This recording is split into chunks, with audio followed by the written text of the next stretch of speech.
السلام علیکم دوستو، میں مشرف بازی کے ہاپوڑ میں ایک ایسی شاعرہ، ایک ایسی ادیبہ موجود ہے کہ جس کو اگر میں یہ کہوں تو شاید کوئی مذائقہ نہ ہوگا کہ مسلم سماج میں سب سے پہلی، اگر کوئی پڑھی لکھی بہت زیادہ، آپ نے ایم اے بھی کیا ہے، اگر کوئی ایسی لیڈی موجود ہے سب سے پرانوں میں یا نیوں میں، تو آپ ان سب کی نمائندگی کرتی ہیں ہاپوڑ میں۔ ہاپوڑ میں آپ سے پہلے کوئی اتنی پڑھی لکھی لیڈی بہو نہیں بنی ہے۔ یہ آپ نے ہاپوڑ کو نوازا ہے، آپ نے ادب کو نوازا ہے، آپ بہت خدمت کر رہی ہیں، اور یہی خدمت آپ نے وہ کل بھی انجام دی، یعنی آج کے مشاعرے میں۔ جی تو آپ اس مشاعرے کے متعلق جو کہنا چاہیں، آپ منتظر ہوں۔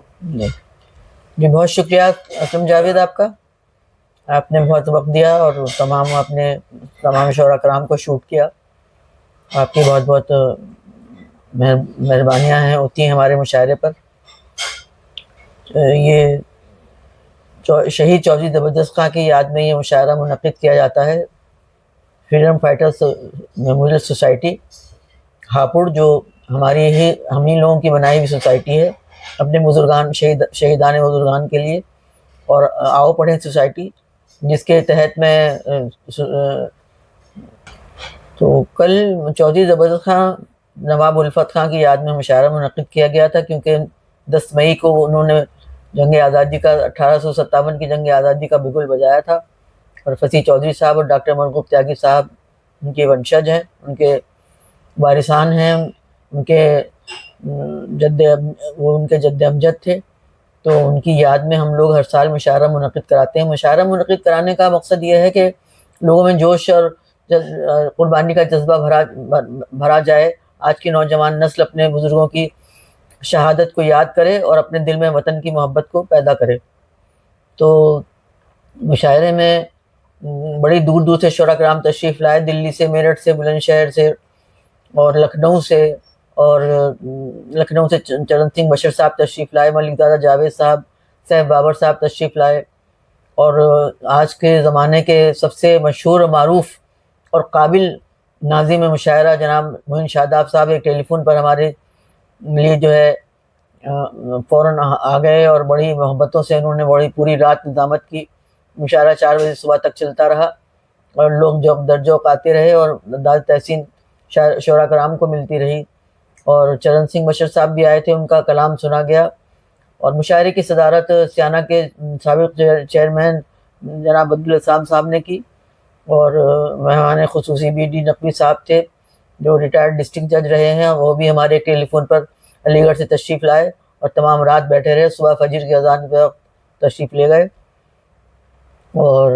جمال واجد صاحب سابق آئی جی CISF تشریف لائے اپنی بیگم کے ساتھ، اور آدھی رات تک بیٹھے رہے، اس کے بعد وہ دلی تشریف لے گئے کیونکہ وہ کل ہی لندن سے واپس آئے تھے۔ تو بہرحال مشاعرہ یا شہیدوں کی یاد میں مشاعرہ ایک یادگار مشاعرہ بن گیا، اور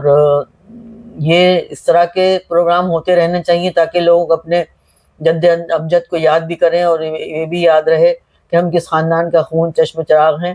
اور ہمیں اپنے وطن کے لیے بھی کام کرنے کے لیے جذبہ ہونا چاہیے، محبت ہونی چاہیے، بھائی چارہ ہونا چاہیے۔ آپ سے گزارش ہے باجی کہ آپ مجھے کوئی اپنی نظم، کوئی غزل آپ ضرور، میں چاہوں گا سنوں۔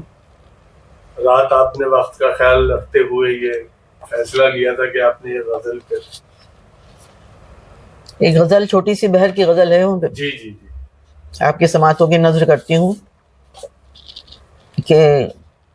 یہ ہماری زندگی کی راحتیں ہیں اور ہم، یہ ہماری زندگی کی راحتیں ہیں اور ہم، خواب روشن ہیں، منور چاہتے ہیں اور ہم، واہ واہ واہ، ہم سے آگے خیر خواہوں کا ہمارے کارواں، ہم سے آگے خیر خواہوں کا ہمارے کارواں، ہم سے پیچھے دشمنوں کی نفرتیں ہیں اور ہم، واہ واہ واہ واہ، ہم سے پیچھے دشمنوں کی نفرتیں ہیں اور ہم، شمع گل ہونے نہیں دیتے ادب کی رات بھر، شمع گل ہونے نہیں دیتے ادب کی رات بھر، یہ ہماری شاعرانہ عادتیں ہیں اور ہم واہ واہ واہ واہ، ہم زمیں پر ہیں زمانہ بھی ہمارے ساتھ ہے،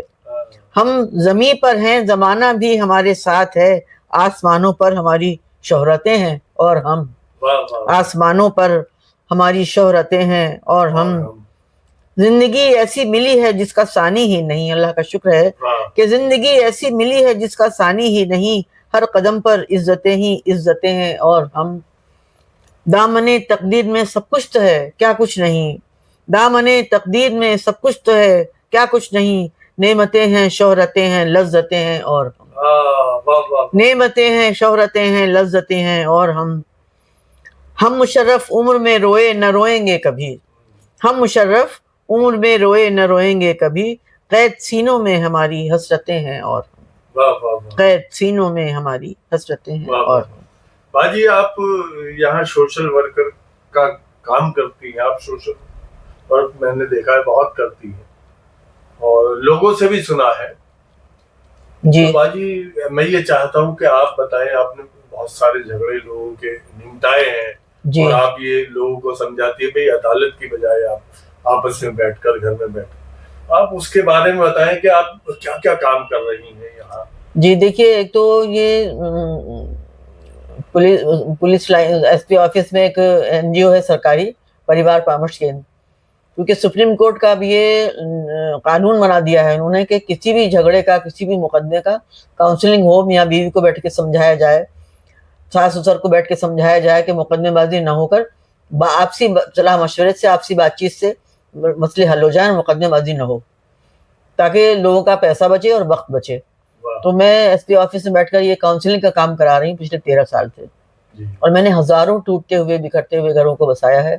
اور مجھے بہت خوشی اس وقت ہوتی ہے، اور میں جب گھر سے نکلتی ہوں اس کام کے لیے تو اللہ تعالیٰ سے دعا کر کے نکلتی ہوں، اللہ تعالیٰ میرے ہاتھ سے کوئی گھر بسا دے، میری زبان میں وہ طاقت دے دے، وہ شیرین دے دے کہ لوگوں کے دل میں میری بات اتر جائے اور لوگ اپنا گھر بسانے کے لیے آمادہ ہو جائیں۔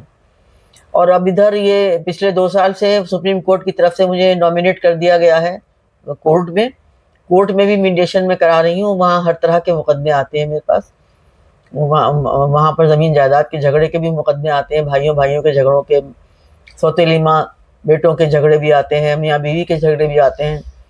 تو بہرحال سپریم کورٹ کا یہ مقصد ہے کہ مقدمے بازی کم سے کم ہو اور میڈیشن سے آپسی بات چیت سے صلح صفائی ہو جائے اور لوگوں کا پیسہ بچے، وکیلوں پہ جو خرچ ہوتا ہے تو وہ بچت ہو، غریبوں کی بھی اور امیروں کی بھی، جو بھی لوگ ہیں بہرحال پیسے کی بچت ہو، وقت کی بچت ہو، اور سپریم کورٹ کا اور کورٹوں کا جو ہے کام کم ہو۔ تو میں اس کام میں لگی ہوئی ہوں۔ اس کے علاوہ بھی لوگ باہر سے بھی میرے پاس آتے ہیں جو وہاں تک نہیں پہنچ پاتے، وہ لوگ بھی میرے پاس گھر میں آتے ہیں اور میں سمجھا بجھا کر لوگوں کے گھر بسانے کی کوشش کرتی ہوں، اور اس سے بہت سکون ملتا ہے، کیونکہ کہتے ہیں کہ اگر آپ نے کسی کا ٹوٹتا ہوا گھر بسا لیا تو آپ کو ایک حج کا ثواب ملے گا۔ تو میری کوشش یہی رہتی ہے کہ میاں بیوی کی صلح صفائی ہو جائے اور آپس میں مٹاؤ دور ہو جائے اور گھر بس جائے۔ باجی میں یہ بات اور کہوں گا آپ سے، آپ نے یہ اپنے سارے کے سارے کام بتا دیے، آپ سے کہاں آ کر ملیں یہ بھی بتا دیجئے گا، اور آپ کس ٹائم یا کون سے دن وہاں بیٹھتی ہیں؟ نہیں، میں تو گھر پر بھی ملتی ہوں، گھر پر ہی ملنا زیادہ بہتر ہے، آفس میں تو آفس ورک ہوتا ہے، تو میں صبح 10 بجے تک 10:30 بجے تک گھر پہ ملتی ہوں، پھر شام کو 4 بجے سے گھر پہ ہی رہتی ہوں اپنے۔ تو آپ سے کانٹیکٹ کیسے کریں کچھ لوگ؟ جو گھر پہ آ کے ملے، گھر پہ ملتے ہیں سب لوگ مجھ سے، کوئی بھی ضرورت مند کوئی بھی پریشان حال ہوتا ہے لوگ سب بتا دیتے ہیں، آ جاتے ہیں سب گھر پر۔ جی تو ایڈریس؟ میں یہاں آواز سکاس کالونی میں رہتی ہوں، فضی چودھری صاحب کے نام سے کوئی بھی آ کے پوچھ سکتا ہے کہ فضی چودھری بندوق والے کہاں رہتے ہیں، کوئی بھی بتا دے گا، میرے گھر پہ میں مل جاؤں گی انشاءاللہ۔ جو بھی حتی الامکان کوشش ہوگی مفاہمت کی خدمت کی کروں گی۔ رات جو مشاعرہ ہوا ہے بہت شاندار مشاعرہ ہوا، صبح 4 بجے تک مشاعرہ چلتا رہا، لوگ ذوق آتے رہے، اور بہت ہی داد تحسین شعراء حضرات کو ملی، شعراء حضرات بھی بہت خوش ہوئے کہ اتنی رات تک لوگ جمع بیٹھے رہے۔ ہاپوڑ کے تمام لوگ تھے، نائب امام صاحب اسد صاحب بھی تھے، انقلاب اخبار کے ایڈیٹر، یہاں کے چیف رپورٹر فضل الرحمان بھی تھے، اکرام الہی قریشی بھی تھے، اور ارشاد پپو بھی تھے، اور بہت سارے علی مرتضیٰ تھے، بہت ہی شہر کے نامچین معزز حضرات میں سے بہت لوگ تھے جو مشاعرے کو سنتے رہے، پوری رات تک بیٹھے رہے، سب سے محظوظ ہوتے رہے۔ میں سب کا شکریہ ادا کرتی ہوں، اور یہ اردو ادب کی جو خدمت مشاعروں کے ذریعے ہو رہی ہے، اردو زبان آج کل مشاعروں اور فلموں سے ہی زندہ ہے، ورنہ لوگوں نے تو گھروں میں پڑھانا ختم کر دیا، بچوں کا کوئی اردو نہیں پڑھاتا اپنے گھر میں، سب اسکول کی پڑھائی پڑھ رہے ہیں، اسکول میں اردو اب پڑھائی نہیں جاتی۔ تو اردو کو زندہ رکھنے کے لیے مشاعروں کا سننا، مشاعروں میں جانا اور مشاعرے کرانا بہت ضروری ہے۔